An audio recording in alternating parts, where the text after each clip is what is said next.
আমার ইসলাম ধর্মের গৌরব, মুসলমানদের সম্পদ ওয়াসিক বিল্লাহ নুমানীদেরকে হুমকি দিবে, তাদেরকে পাল্টা বলতে চাই, আল্লাহর কসম, বাংলাদেশে বিশেষ করে মুসলমানের মুমেন শাহীর মাটিতে মুমিনেরা জীবিত থাকতে ইসলামের উপর আঘাত সহ্য করা হবে না, ঠিক কিনা বলেন? যে আমাদের একটু আগে যিনি আলোচনা করেছেন মুহতারাম ওয়াসিক বিল্লাহ নুমানী নবমুসলিম, তাকে কিছু কুচক্রী মহল থ্রেট দিয়েছে।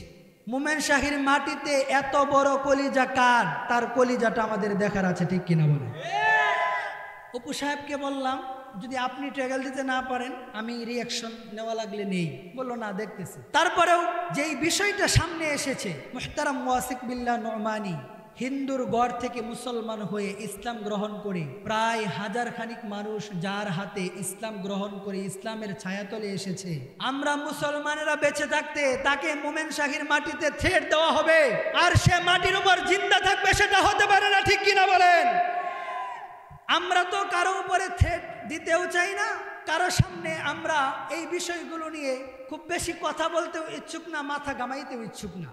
তবে মুমেন শাহীর ইতিহাস, বাংলাদেশের ইতিহাস এ কথাই বলে, এই বাংলাদেশে গৌর গোবিন্দ যত শক্তিশালী হোক, শাহজালালের সামনে গৌর গোবিন্দর মাথা তুলে দাঁড়ানোর সাহস নাই, ঠিক কিনা বলেন?